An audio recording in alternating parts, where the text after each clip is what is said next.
Herkese merhaba arkadaşlar, kanalıma hoş geldiniz. Bugün çok tatlı, çok kolay, sadece trabzanlarla ve sık iğnelerle örülen bir çanta modeliyle karşınızdayım. İnşallah beğenirsiniz arkadaşlar. Bu çantama bir tane yeşil ip kullandım. Biraz da arttı. Birazcık da vizon rengi kullandım. Siz de isterseniz iki renk elinizde bulunan iplerden kullanabilirsiniz. İpim 200 gramlık 3 numara ip arkadaşlar. Tığım 3 milimlik bir tığ. Tığım 3 milimlik bir tığ. Hemen başlayalım. Başlamadan önce kanalıma abone değilseniz ücretsiz bir şekilde abone ol butonuna tıklayarak kanalıma abone olabilirsiniz. Beğenilerinizi muhakkak bekliyorum. Bir tane beğeni şimdi yaparsanız sevinirim. Ve çantama yorum yapın arkadaşlar. En azından bir merhaba Suna da yazsanız yorumlarınızı bekliyorum. Kanalıma çok cüzi miktarlarla üye olmak isterseniz katıl butonuna tıklayarak oradaki tarifelere bir göz atabilirsiniz. Cebinize uygun tarifelerden birini satın alabilirsiniz arkadaşlar. Hype puanlarınızı da bekliyorum arkadaşlar. Haftalık 3 tane ücretsiz Hype kullanma hakkınız var. Bana kullanırsanız sevinirim. Hemen çantamızın yapımıyla başlayalım.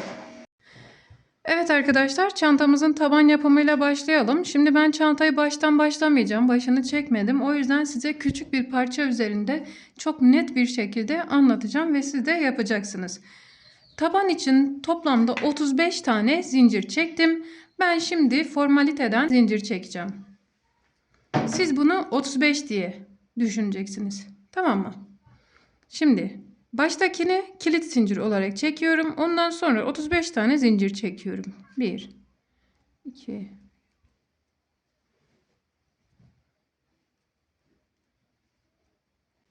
Tamam mı? 35 tane zincirimi çektikten sonra bir tanesini geri dönüş için kullanıyorum. Bir önceki zincirin içerisine batıyorum ve sık iğne örüyorum. Şu an taban örüyoruz.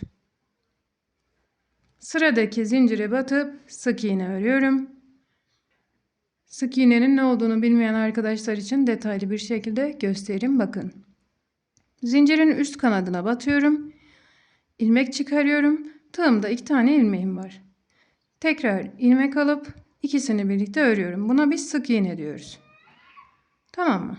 Bu şekilde sıra sonuna kadar sık iğneler örüyoruz. Toplamda 34 tane sık iğnemiz olacak.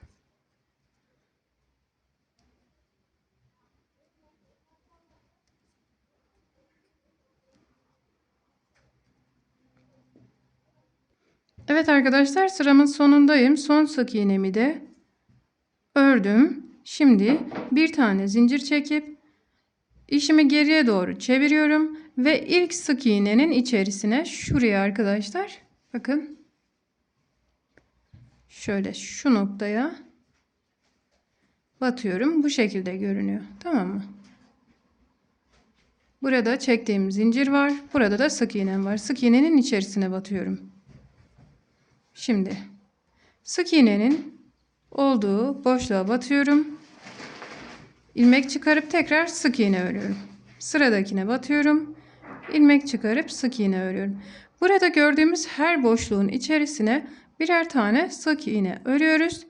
Toplamda 34 tane sık iğnemiz olacak.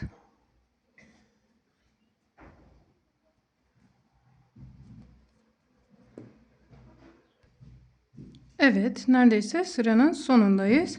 Şu son sık iğnenizi muhakkak örün arkadaşlar. Bazen örmüyorsunuz ve işiniz küçülüyor. Bunu muhakkak örün.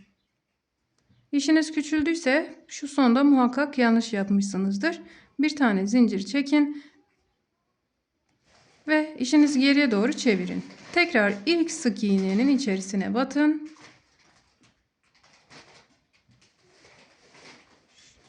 Şöyle ve yeni sıraya başlayın. Bu şekilde toplam 4 sıra sık iğne örün. Şu an 3. sıramızdayız arkadaşlar. Bu sırayı bitirelim. Bir sıra daha örelim. Gelelim. Evet arkadaşlar, tabanı bitirdim. Şimdi tabanın etrafına bir sıra sık iğne ile geçeceğim. Tabanımı bu şekilde tutuyorum. Bir tane zincir çekiyorum. Olduğum noktaya, hemen şuraya sık iğne yapıyorum. Sıradaki boşluğa sık iğne yapıyorum. Bir sonrakine 3,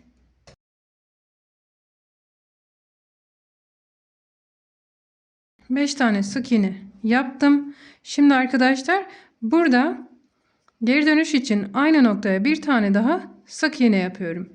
Bu yaptığım sık iğne uzun kenarın. 2 tane yapıyoruz ya, biri kısa kenarın, biri uzun kenarın.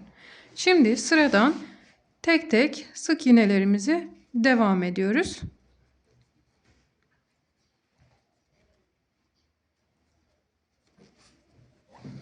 Yine bu sıra sonunda 2 tane köşeye 2 tane sık iğne yapıyoruz. Bu köşeye de 2 sık iğne yapıyoruz. Şu köşede buluşalım arkadaşlar. Bir tur sık iğne örüyoruz. Örelim gelelim. Şimdi arkadaşlar, örerken şurada bir tane uzun ip parçası var. Onu da alttan yürütüyoruz. Şöyle. Tamam mı? İpimizi yürütüp kaybediyoruz. Evet arkadaşlar, son sık iğnemi şuraya bir tane yapmıştım ya, aynı noktaya bir tane daha yapıyorum. Ve ilk sık iğnemin tepe noktasına batıp kaydırıyorum. 1, 2 tane zincirle üst sıraya geçiyorum. Bundan sonra trabzanlar öreceğiz arkadaşlar. Şöyle görüyorsunuz. Burasını örüyoruz. Şu an ilk sıramız burası. Direkt trabzanlar öreceğiz. Başlarken 2 tane zincirle başlıyorum. İlmek doluyorum ve hemen dibine, şuraya ikili trabzan yapıyorum. İlmeğimi doluyorum. Sıradaki boşluğa batıyorum. İlmek çıkarıyorum. 3 tane ilmeğim var. Önce ikisini örüyorum. Daha sonra kalan ikisini örüyorum. Tamam mı? Biz buna ikili trabzan diyoruz.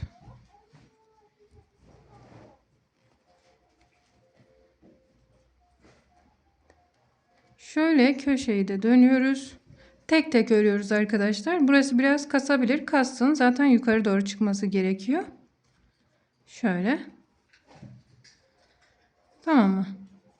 Şimdi biz bu şekilde sıra sonuna kadar her bir sık iğnenin içerisine birer tane ikili trabzan yapalım. Gelelim. Evet arkadaşlar, sıranın sonundayım. Bakın şunu örüyorum. İkili trabzan olacak şekilde. Şu köşedekini örmüyorum. Şurayı. Neden örmüyorum arkadaşlar? Çünkü biz burada bir birleştirme yaptık. 2 tane görünüyor ama aslında burada bir tane sık iğnemiz var. Biz dibine battığımız için sonuncusuna yapmayacağız. Eğer siz dibine batmayıp sıradakine batanlardansanız sonuncusuna yapacaksınız. Tamam mı? Şimdi sıramız bitti arkadaşlar. Görüntümüz bu şekilde. Şöyle yukarıya doğru çıkmaya başladık. Şurayı yapıyoruz. Şimdi bağlama yerini gösterelim. İlk trabzanımızın, şurada trabzanımız, onun tepe noktasına batıp kaydırıyorum. 1, 2 tane zincirle tekrar yeni bir sıraya geçiyorum arkadaşlar. İlmeğimi doluyorum. Hemen ilk trabzanımın tepesine, yani hemen dibindekine bakın. Trabzanın tepesine batıyorum ve tekrar trabzanlara başlıyorum. Biterken de bu ilk trabzanımızın tepe noktasına bağlayacağız. Bu şekilde arkadaşlar. Nasıl gösterdiysem bütün sıralarda bu şekilde örün. Birinci sıramızdan şuradan başlıyoruz. Burası zaten tabanımız, biliyorsunuz. 1, 2, 3, 4, 5, 6, 7, 8, 10, 12, 14, 16, 18, 19 sıra örmüşüm. Bu benim için yeterli. Şimdi arkadaşlar, şu noktadan şöyle ipimizi keselim buradan.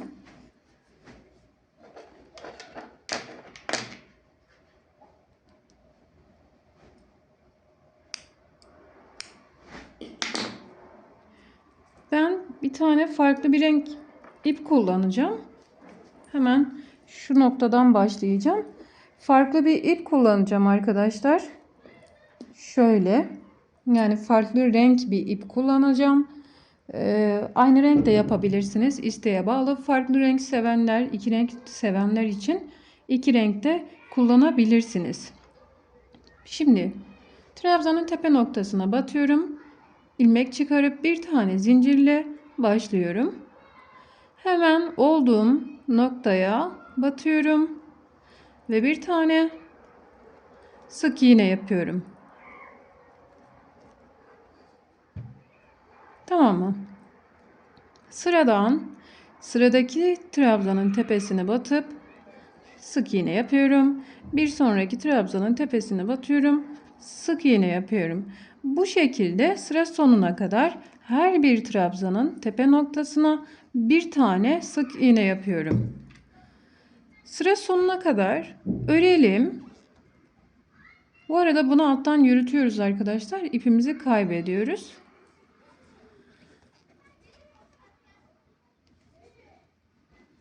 Evet. Şöyle sıramızın sonuna kadar örüp gelelim. Bu arada şu ipimizi de şimdi ipimizin olduğu noktaya geldik ve bunu da alttan yürütüyoruz. Dediğim gibi iplerimizi kaybediyoruz.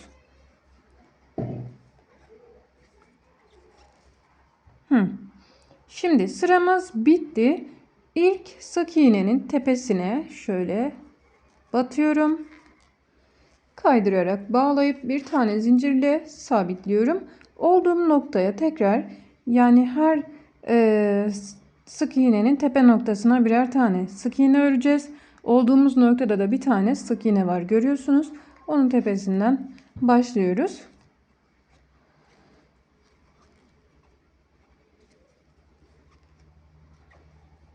Tamam mı?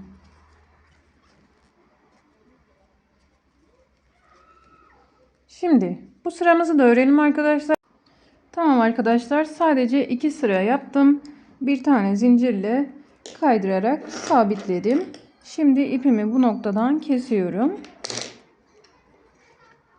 Ve ipimi aşağı doğru götüreceğim arkadaşlar.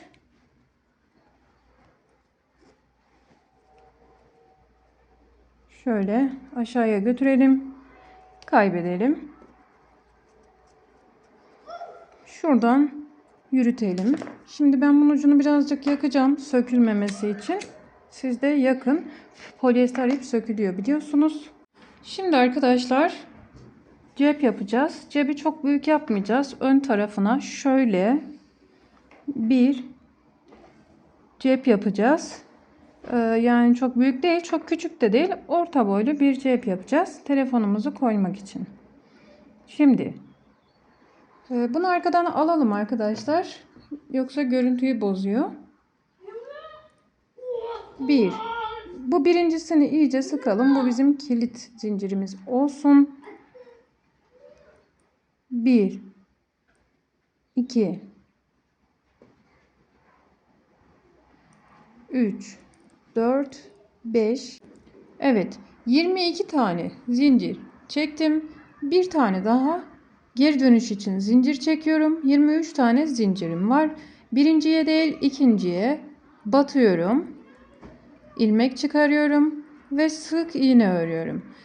Çantamızın cep kısmını sık iğnelerle öreceğiz. Sıradaki zincire sık iğne örüyorum. Bir sonraki zincire sık iğne örüyorum. Bu şekilde sıra sonuna kadar 22 tane sık iğne öreceğiz. Örüp gelelim. Evet, sıra sonuna kadar şöyle sonuncusunu da örelim. Sık iğnelerimi ördüm. Bir tane zincir çekip işimi geriye doğru çeviriyorum. Ve ilk sık iğnem burada arkadaşlar. Bakın, birinci değil ikinci V'nin içerisine. Bu ikinci V bizim ilk sık iğnemiz. Şöyle baktığımız zaman sık iğne zaten kendini belli ediyor. Görüyor musunuz? Şurası. Şuraya batmayın arkadaşlar. Burada hiçbir şey yok. Bazı arkadaşlar buraya batıp artırma yapıyor. yapmayın. Şurası bizim sık iğnemiz, tamam mı? Burası. Ya da bazıları ilkini atlıyor, şuraya yapıyor. Dikkatli bakın. Şöyle ilk sık iğnemiz burada. Bunu örelim. Sonra sırayla sık iğneler örelim. Sayalım arkadaşlar. Toplam 22 tane sık iğne olacak. Bazı arkadaşlarımız şurayı da saymıyor, örmüyor. İş yine küçülüyor. Bakın burası bizim son sık iğnemiz. Buranın üzerine muhakkak örün. Tamam mı? Evet. Şimdi bu şekilde üst üste sık iğne sıraları örelim. İstediğimiz boyuta varana kadar ben size kaç sıra ördüğümü söyleyeceğim. Evet arkadaşlar, ben toplamda 27 sıra sık iğnemi ördüm. Bu şekilde görünüyor. Şimdi arkadaşlar etrafını bir sıra sık iğne ile geçeceğim. Bir tane zincir çekiyorum ve hemen olduğum noktaya, şuraya sık iğne yapıyorum. Sıradan şöyle devam ediyorum. Her bir sık iğnenin olduğu sıraya birer tane sık iğne yapıyorum. Bakın şuraya, şuraya,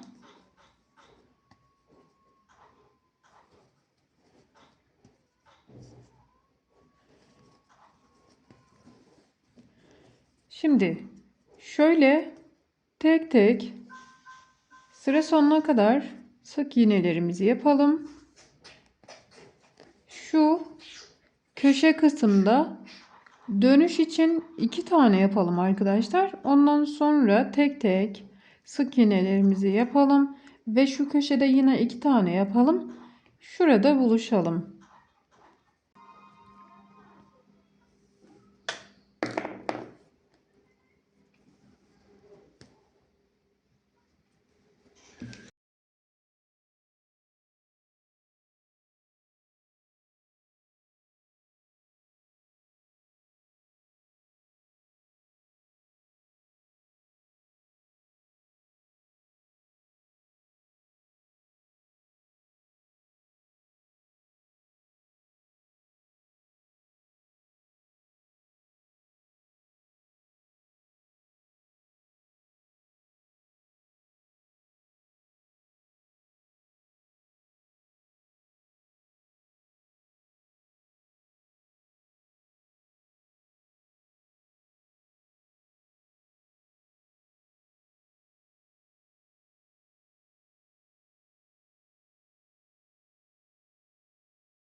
Şimdi arkadaşlar çantamıza kapak yapacağız.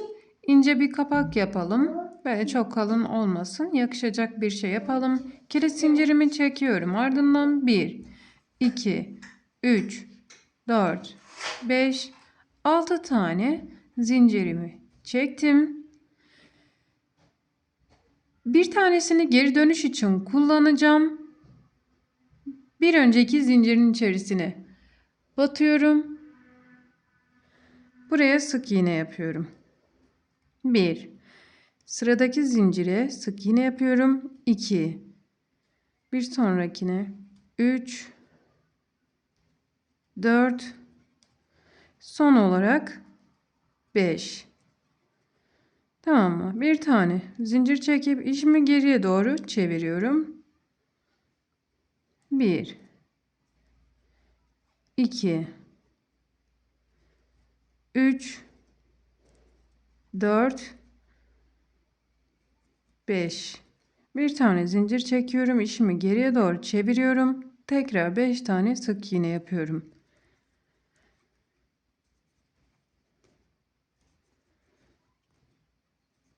Bu şekilde istediğimiz uzunluğa varana kadar örelim kapağımızı, gelelim.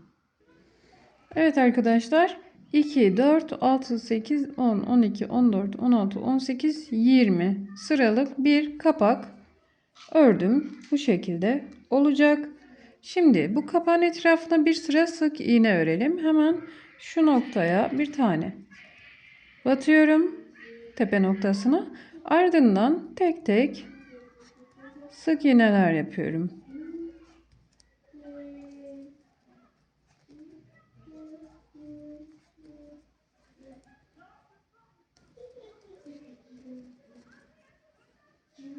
Şu köşeye kadar örelim. Köşedeyiz arkadaşlar. Şu köşeye 2 tane örüyoruz. Bir tane daha örüyorum. 2. Geri dönüş için 2 tane yaptım. Şimdi sıradan devam ediyorum.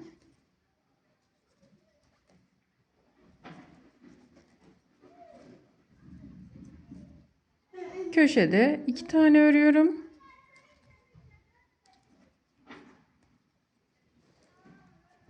Sıradan devam ediyorum.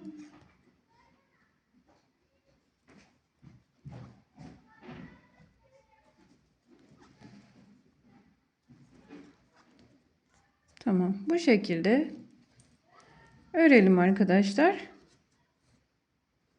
Şu köşeye de 2 tane yapalım. Sıra sonunda buluşalım. Evet arkadaşlar, sıramın sonundayım. Şuradan başlamıştım ve oraya bir tane daha sık iğne yaptım. Şimdi ilk sık iğnenin içerisine kaydırarak bağlıyorum. Bir tane zincirle sabitliyorum.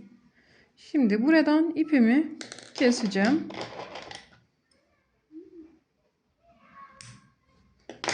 Bu uzun ipimi dikiş için kullanacağım.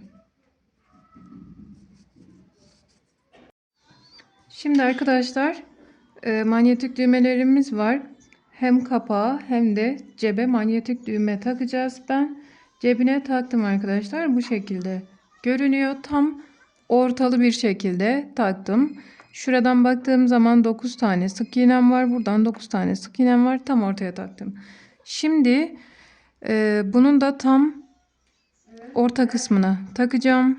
Bu şekilde. Size nasıl diktiğimi göstereyim arkadaşlar. Şöyle bakın, bu şekilde tutuyorum. İpime bir tane düğüm atıyorum. Şuradan bir batacağım arkadaşlar. İçeriye doğru. Şimdi düğüm olduğu için buradan battım. Arka tarafta çirkin bir görüntü olmasın diye. Bakın. Tam deliğin içerisinden geçiyorum. İsteğe bağlı bu şekilde dikebilirsiniz arkadaşlar. Mesela şuradan alıp şuraya batın. İsterseniz de tek tek delikleri dikin. Şimdi ben buradan çıkardım ya, tekrar aynı noktadan giriyorum.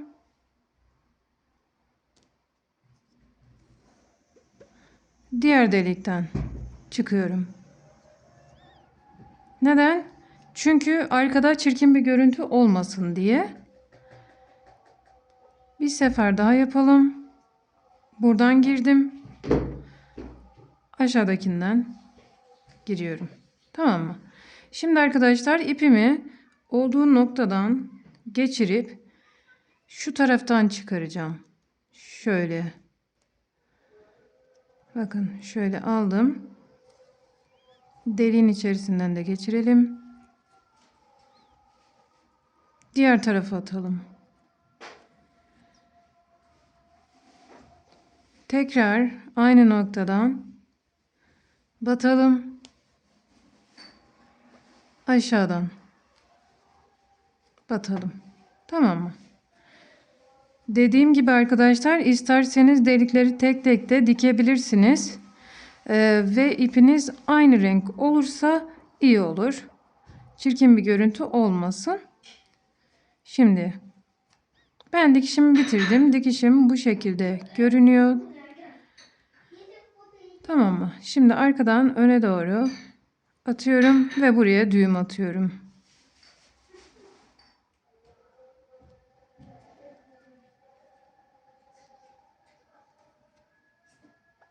İsteğe bağlı bir tane daha düğüm atalım. Sağlam olsun.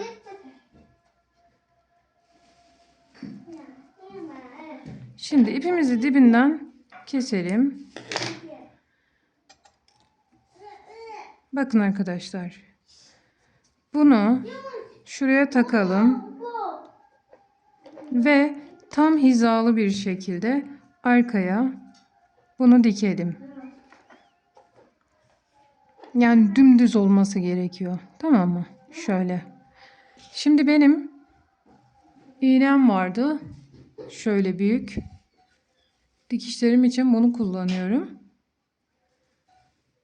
İsteğe bağlı bununla yapabilirsiniz. İsteğe bağlı da dikişi iğnesiyle de dikebilirsiniz. Aynı renk iple.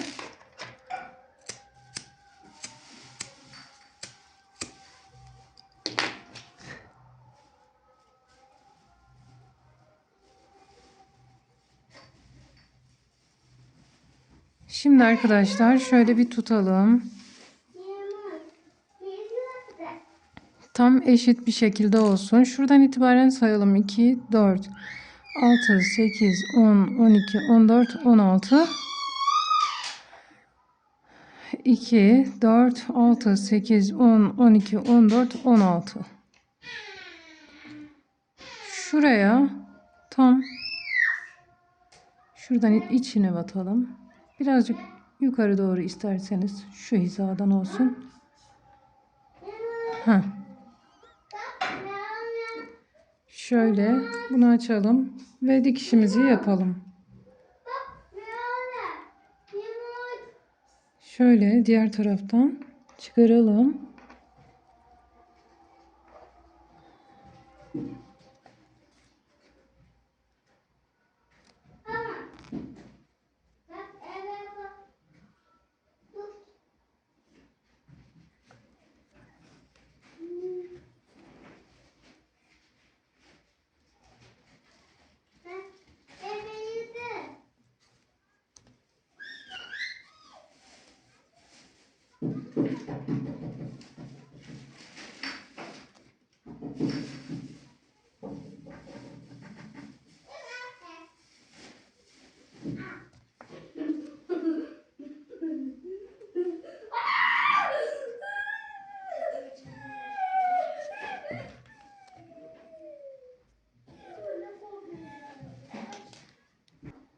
Şimdi bir üst sıraya geçtim ya arkadaşlar. Bir tane daha üst sıraya geçeceğim.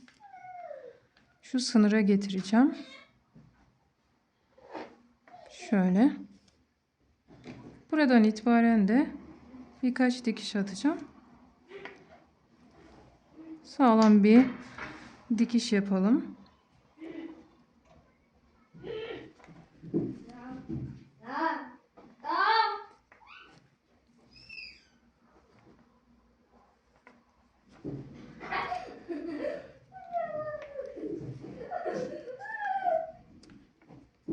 Evet, oğlum kediyle oynuyor arkadaşlar.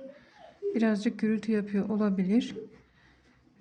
Anlayışınız için teşekkür ediyorum. Bazı arkadaşlar çok anlayışlı ama bazıları maalesef şey yapıyor. Bize kızıyor. Ama yapacak bir şey yok. Ben çocuğum var benim. Çocuklu bir bayanım, hanımefendiyim diyeyim.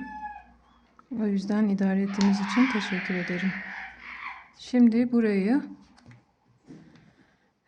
düğüm atacağım. Şurayı bir düzeltelim.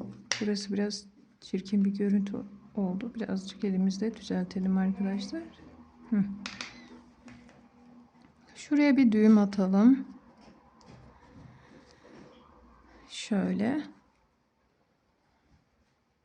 Tamam mı?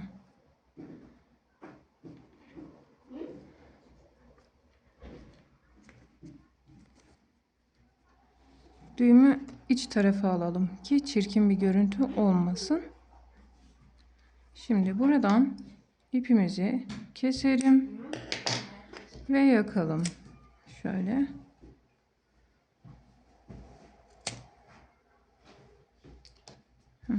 Yapıştırın. Evet.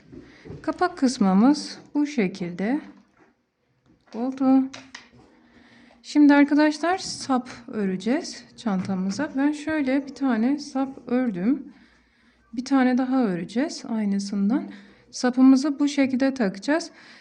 İsteğe bağlı arkadaşlar, siz daha büyük bir sap yapıp şöyle çapraz olarak da kullanabilirsiniz. Ben el çantası olarak tercih ettim. Birazcık daha uzun örüp omzunuza da takabilirsiniz. Bu şekilde dikiyorum. Şöyle. Şimdi aynısından bir tane daha örelim. Birlikte örelim. Evet, 73 tane zincirle sapımıza başlıyorum. Birincisini sıkı bir zincir çekelim. Bunu saymayalım. 1 2 3 4 5. Unutmadan söyleyeyim, siz daha büyük, daha uzun sap istiyorsanız daha fazla zincir çekebilirsiniz arkadaşlar. 73 tane zincir çekmiştik. Birinciye değil ikinciye batıp sık iğne örüyoruz. Sıradakine batıyoruz ve sık iğne örüyoruz. Sıra sonuna kadar 72 tane sık iğne öreceğiz. Tamam mı? Sıra sonuna kadar örelim. Gelelim. Evet, sıranın sonundayım arkadaşlar. Şimdi bu sonuncu sık iğnenin evet, bu sonuncu zincirin olduğu noktaya 3 tane sık iğne örüyoruz. 2, bir tane daha örelim. 3. Şöyle bir dönüş aldım. U dönüşü. Sıradaki sık iğnenin olduğu noktaya batıyorum. Karşılıklı olarak sık iğneler öreceğiz. Tamam mı? Şöyle. Her bir sık iğnenin karşısına bir tane sık iğne öreceğiz. Yani yine her bir zincire bir tane sık iğne. Sıra sonuna kadar bu şekilde örelim. Bakın. Şöyle tam dibine bakın. Bir iki tane lobu da alıyorum. Tamam mı? Şöyle.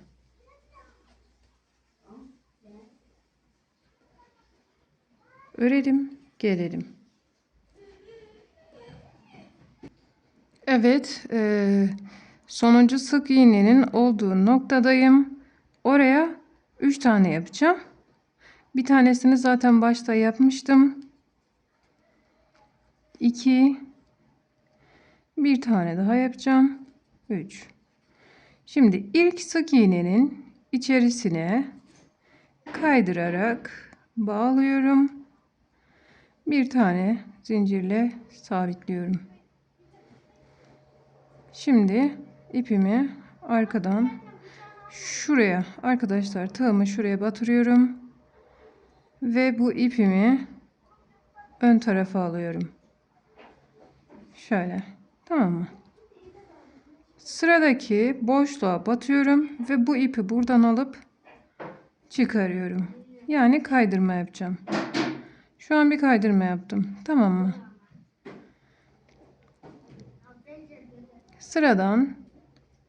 Sıradaki sık iğnenin olduğu boşluk, yani şu boşluğa batıyorum.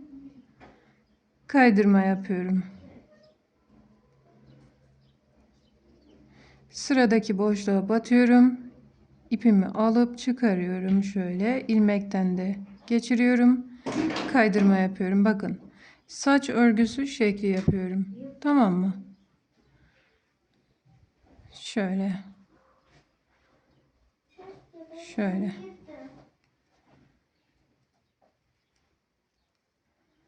Bu şekilde sıra sonuna kadar kaydırmamızı yapalım. Sıra sonunda buluşalım. Evet arkadaşlar, sıramın sonundayım. Son kaydırmamı da yapıyorum ve ipimi bu noktada kesiyorum.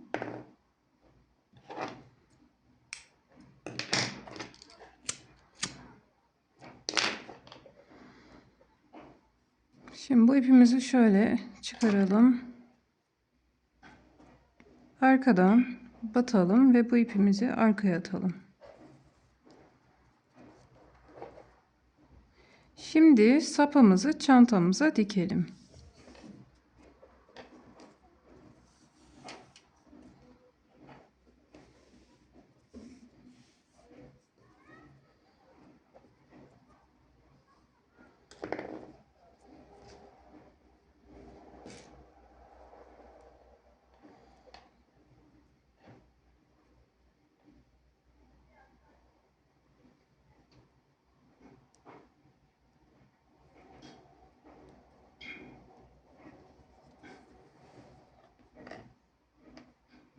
Arkadaşlar şöyle bir bakalım tam olarak nerede düzgün duruyor.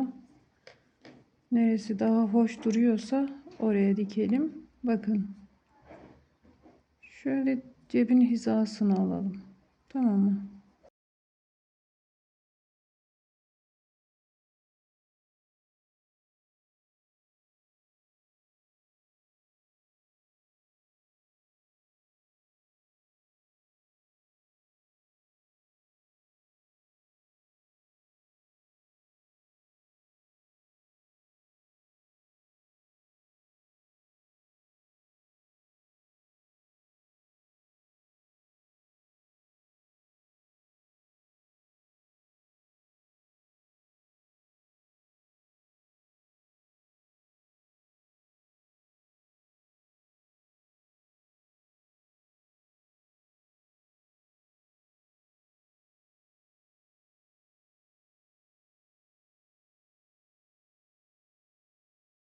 Evet arkadaşlar, çantamın son hali bu şekilde. Ben saplarını diktim. İçerisine astar dikeceğim arkadaşlar ama şu an vaktim yok. Siz astarını dikin.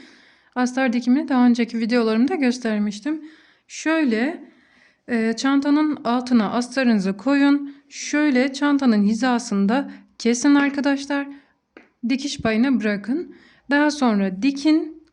Ve çantanın içerisine koyup ağız kısmını dikin. Bu kadar basit astar dikimi. Çantamı beğendiyseniz lütfen beğen butonuna tıklamayı unutmayın. Kanalıma abone değilseniz abone ol butonuna tıklayarak ücretsiz bir şekilde kanalıma abone olun arkadaşlar. Hype puanlarınızı bekliyorum. Hype puanı ücretsizdir. Benim için kullanabilirsiniz. Katıl butonuna tıklayarak kanalımdaki tarifelere bakıp size uygun tarifelerden kanalıma üye olabilirsiniz. Uygun tarifelerden satın alıp bana destek verebilirsiniz.